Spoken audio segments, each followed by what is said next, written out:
Hello everybody, and welcome to my review of the 2015 film Terminator Genisys. Now, before I get into this film, just a little bit of quick background history.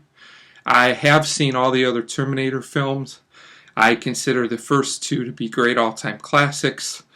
I thought the third one was okay for what it was and did not really care for the fourth one. So what did I think of Terminator Genisys? Well, it is a mixed bag, but unfortunately I have to go more on the negative side to the positive side. That's not to say that everything in this movie is bad, because there are some good things, but unfortunately there's a couple too many problems, and one big problem that I will mention at the end of my review.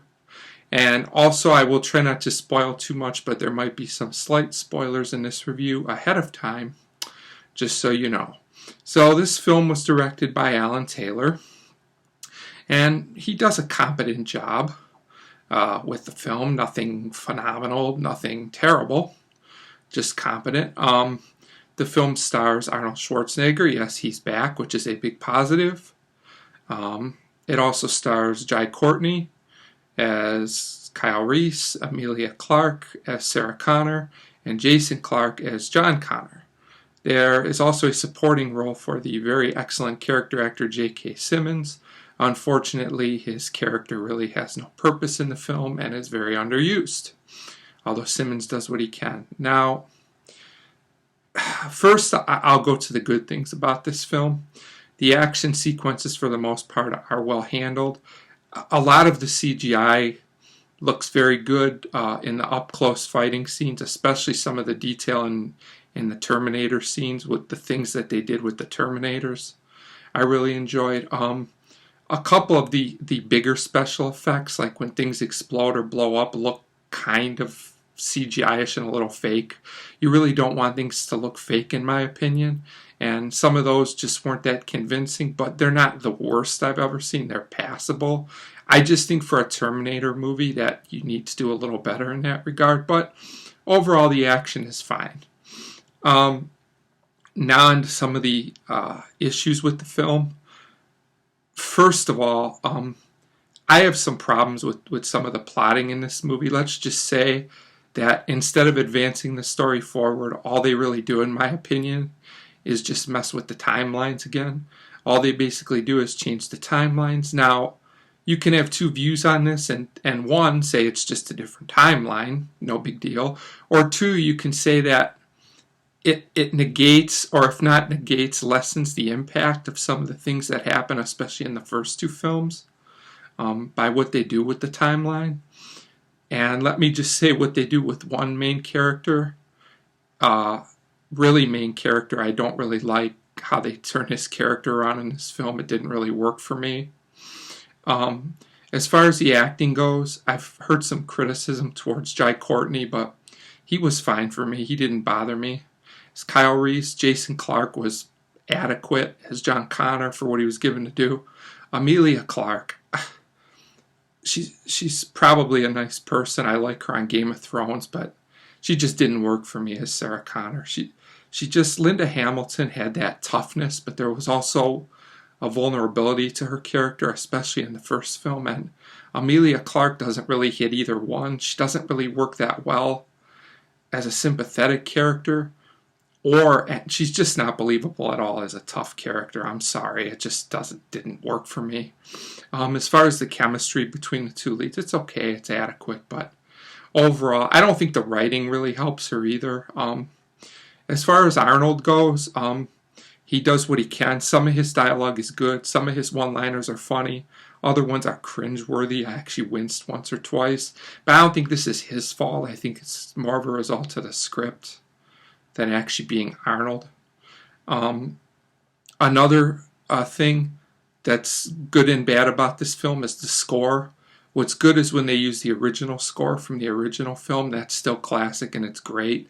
A little underrated, and you can really tell because anytime they incorporate any kind of new score in this movie, it's just boring and forgettable. It really is. It's almost like I didn't even notice the music was there, except the times that they brought the original music back. In terms of the length of this movie, it's once again 15 to 20 minutes too long, which is a problem with almost every single new movie that comes out. And in this case, it's an entire subplot. I love J.K. Simmons, but his character and the whole subplot that he's involved in doesn't even need to be in the film. It's just completely pointless and a waste of time. Sorry, I don't even know why it's here other than to pad the length of the film. I really wish they would make films the length they need to be and not just pad them with all these extra scenes. I'm not sure why that trend has started, to be honest.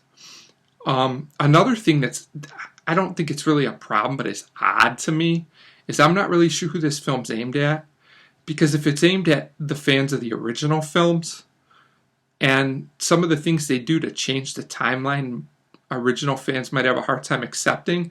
But if the film is aimed at new fans that have never seen any of the other films, I actually think they'll be a bit confused as to what's going on. So I'm not really sure what group they're going for. I'm not saying you should always make a movie based on going around a group, but I just find it kind of odd that it kind of doesn't really seem marketed to anyone to me, this film.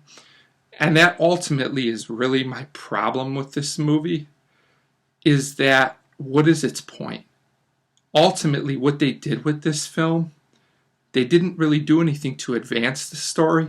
All they did was change it, and they didn't change it for the better.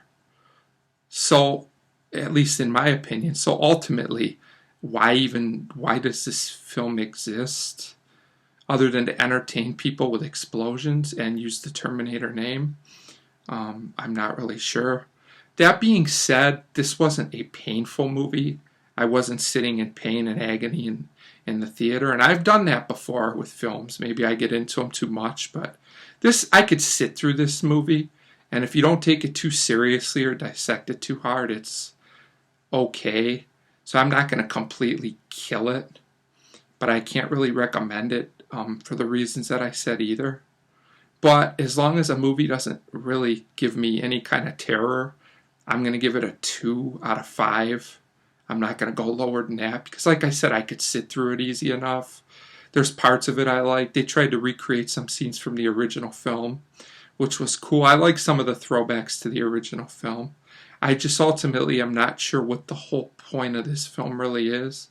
But it was okay. I mean, there's things about it that were good. For the most part, it's competently made. The direction's good. The editing's good. Things like that. You know, the action scenes are good. If that's all you're looking for, you'll be probably fine with it. But just don't dissect this movie too heavy or you could be in trouble. So I'm going to give Terminator Genisys a 2 out of 5. Thanks for watching.